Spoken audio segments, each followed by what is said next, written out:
ಇದು ಕೀ ತಗೋರಿ sir, lock ಹಾಕಿದ್ದದ. ಇದ್ರ ಕೀ ಕರೆಕ್ಟಾಗಿ ತಗೋರಿ. ಮೂರು ಲಾಕ್ ಹಾಕ್ಯಾರ ನೋಡ್ರಿ. ಇದು ಉದ್ಯೋಗ ಮತ್ತು ತರಬೇತಿ ಇಲಾಖೆ, ಆಮೇಲೆ ಸರ್ಕಾರಿ ಕೈಗಾರಿಕಾ ತರಬೇತಿ ಸಂಸ್ಥೆ ಬೀದರ್. ಈ ಒಂದು ಎಂಪ್ಲಾಯ್ಮೆಂಟ್ ಆಫೀಸ್ ಇದೆ. 3:30 ಟೈಮ್ ಆಗ್ತಾ ಇದೆ. ಲಾಕ್ ಹಾಕೊಂಡು ಹೋಗ್ಬಿಟ್ಟಿದ್ದಾರೆ ಅವ್ರು, ಎಲ್ಲರೂ ಮನೆಗೆ ಹೋಗಿದ್ದಾರೆ. ಇವ್ರಿಗೆ ಯಾರು ಹೇಳೋರಿಲ್ಲ, ಕೇಳೋರಿಲ್ಲ, ಯಾರು ಅಧಿಕಾರಿಗಳೇ ಇಲ್ಲ, ಇದಕ್ಕೆ ಮೇಲೆ ಅಧಿಕಾರಿಗಳೇ ಇಲ್ದಂಗಿದೆ. 3 ಗಂಟೆಗೆ ಲಾಕ್ ಹಾಕೊಂಡು ಹೋಗಿದ್ದಾರೆ, 3:30 ಗಂಟೆಗೆ ನೋಡಿಬೇಕಾದ್ರೆ. ಲಾಕ್ 1, 2, 3 ಲಾಕ್ ಹಾಕಿದ್ದಾರೆ. ಇದಕ್ಕೆ ಯಾರು ಬೇಜವಾಬ್ದಾರಿತನ ನೋಡ್ತಾ ಇದ್ದಾರೆ.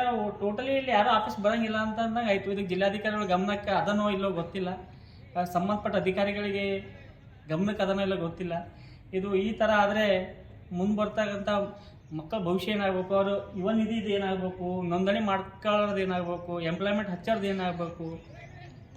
ಪ್ರತಿದಿನ ಎಲ್ಲ ಯುವಕರು ವಿದ್ಯಾರ್ಥಿಗಳು ಬರ್ಲತ್ತಿದ್ದಾರೆ, ಹೋಗ್ಲತ್ತಿದ್ದಾರೆ. ಸುಮ್ಮನೆ ಕೂಡ್ಲತ್ರ ವೇಸ್ಟ್ ಹೋಗ್ತಾ ಇದ್ದಾರೆ.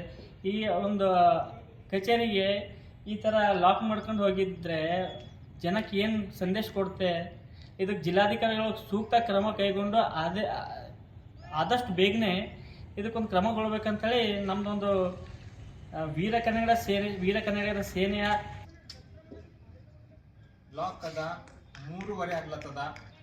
ಒಂದು ಸರ್ಕಾರಿ ಕಚೇರಿ 3:30ಗೆ ಕ್ಲೋಸ್ ಮಾಡ್ಯಾರ. ಸಂಬಂಧಪಟ್ಟ ಅಧಿಕಾರಿಗಳನ್ನ ಇವ್ರಿಗೆ ಹೇಳೋರು ಯಾರನ್ನಿಲ್ಲ. ತನ್ನ ಮನ ಬಂದಂತೆ ವರ್ತಿಸ್ಲತ್ತಾರ ಇವರು.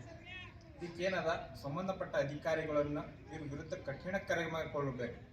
ಯಾಕಂದ್ರೆ ಕುಂದು ಕೊರತೆ ಹೇಳ್ಕೊಂಡು ವಿದ್ಯಾರ್ಥಿಗಳನ್ನ ಈ ಕಚೇರಿಗೆ ಬಂದಿರ್ತಾರ, ಈ ಯುವ ನಿಧಿ ಕಚೇರಿಗೆ ಬಂದಿರ್ತಾರ. ಇಲ್ಲಿವರೆಗೆ ಯಾವುದೇ ಸಮಸ್ಯೆಗಳನ್ನ ಹೇಳ್ಕೊಳ್ಳಕ್ಕೆ ಯುವ ನಿಧಿ ಸಲುವಾಗಿ ಸರ್ಕಾರ ಸುದ್ದನ ಸವಲತ್ತನ್ನು ಕೊಟ್ಟಿರ್ತಕ್ಕಂಥದ್ದು. ಆ ಒಂದು ಡಾಕ್ಯುಮೆಂಟ್ಸ್ ಅನ್ನ ಇವ್ರಿಗೆ ಸಬ್ಮಿಟ್ ಮಾಡ್ಬೇಕಂತೇಳಿ ಬಂದಿರ್ತಾರ. ಈ ಮಟ್ಟಕ್ಕೆ ಇಲ್ಲಿ ಮಧ್ಯಾಹ್ನ ಹೊತ್ತಿಗೆ ಕ್ಲೋಸ್ ಮಾಡ್ತಾರ. ವಿದ್ಯಾರ್ಥಿಗಳನ್ನ ಏನ್ ಮಾಡಬೇಕು? ನೋಂದಣಿ ಮಾಡ್ತಕ್ಕಂಥ ಕೂಡ ಇದೆ.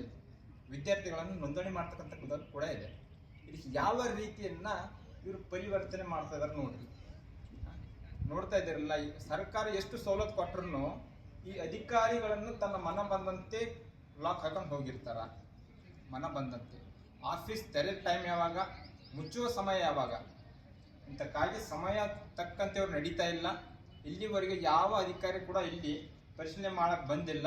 ಈಗ ಮುಂದೊಂದು ದಿನಮಾನಗಳಲ್ಲಿ ಇದನ್ನ ನಾವು ರಿಪೋರ್ಟ್ ಮಾಡ್ತಕ್ಕಂಥದ್ದಿದೆ. ಇದರಲ್ಲಿ ಸೂಕ್ತವಾದ ಕ್ರಮ ಕೈಗೊಳ್ಬೇಕು. ಇಲ್ಲಿ ಯಾರ್ಯಾರು ಹುದ್ದೆಯನ್ನು ಮಾಡ್ತಾ ಇದ್ದಾರೆ, ಯಾವ ಎಂಪ್ಲಾಯ್ ಮಾಡ್ತಾ ಇದ್ದಾರೆ ಹುದ್ದೆಗಳನ್ನ, ಅವ್ರನ್ನ ಕೂಡಲೇ ಇವರನ್ನ ವಜಾ ಮಾಡ್ಬೇಕಂತ ಹೇಳಿ ಈ ಸಂದರ್ಭದ ಹೇಳ್ತೀನಿ. ಸರ್, ಇಲ್ಲಿ ನಾನು ಆಫೀಸ್ ಬಂದಿನ್ರಿ. ಚಾ ಕೊಂಡ್ರಿ ಚಾ ಕುಡ್ಲಕ್ ಬಿ ಕೀಲಿ ಹಾಕೊಂಡ್ ಹೋಯ್ತಿರಿ ನೀವು. ನೋಡ್ ಸ್ನೇಹಿತರೆ, ಈ ರೀತಿ ಕಟ್ ಮಾಡಿದಾರ. ಚಾ ಕುಡಿಲಕ್ ಹೋಗಿದ್ದೆವು ನಾವು, ಕುಂಬಡ ಕ್ರಾಸಿಗೆ ಚಾ ಕುಡ್ಲಕ್ ಬಂದೆವು ಅಂತ ಹೇಳಿ ಇಲ್ಲಿ ಒಂದು ಹಾರಿಕೆ ಉತ್ತರನ ಕೊಡ್ತಕ್ಕಂಥ ಕೆಲಸ ಮಾಡ್ತಾ ಇದಾರ. ನೋಡಿದಿರಲ್ಲ ಯಾವ ರೀತಿ ಸುವ್ಯವಸ್ಥೆ ಕೆಟ್ಟ ಹೋಗ್ತಾ ಇದೆ ಅಂತ ಹೇಳಿ. ವಿದ್ಯಾರ್ಥಿಗಳನ್ನ ನೋಂದಣಿ ಮಾಡ್ತಕ್ಕಂಥದಕ್ಕೆ ಬಂದಿರ್ತಾರ ಈ ಕಚೇರಿಗೆ. ಎಲ್ಲಿಂದೋ ಹಳ್ಳಿ ಪಳ್ಳಿಯಿಂದ ಬಂದಿರ್ತಾರ. ಎಲ್ಲಿ ಸಫರ್ ಆಗುವಂಥ ವಿದ್ಯಾರ್ಥಿಗಳಾಗಿರ್ತಾರ. ಭಾಳ ಇಂಥ ಒಂದು ಕಚೇರಿಗೆ ಮನನೊಂದ ಕೆಲವು ವಿದ್ಯಾರ್ಥಿಗಳನ್ನ ವಿದ್ಯಾಭ್ಯಾಸ ಮಾಡೋದಕ್ಕೂ ಬಿಟ್ಕೊಡುವಂಥ ಕೆಲಸ ಆಗಿ ಹೋಗಿದೆ.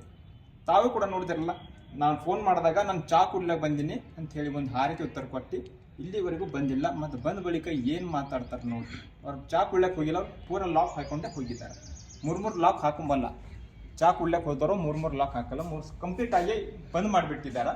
ಅದಕ್ಕಾಗಿ ತಾವು ಕೂಡ ಗಮನಿಸ್ತಾ ಇದ್ದೀರಿ. ನೋಡಿದ್ರಲ್ಲ 3 ಲಾಕ್ ಕೊಡವ ಅಂತ.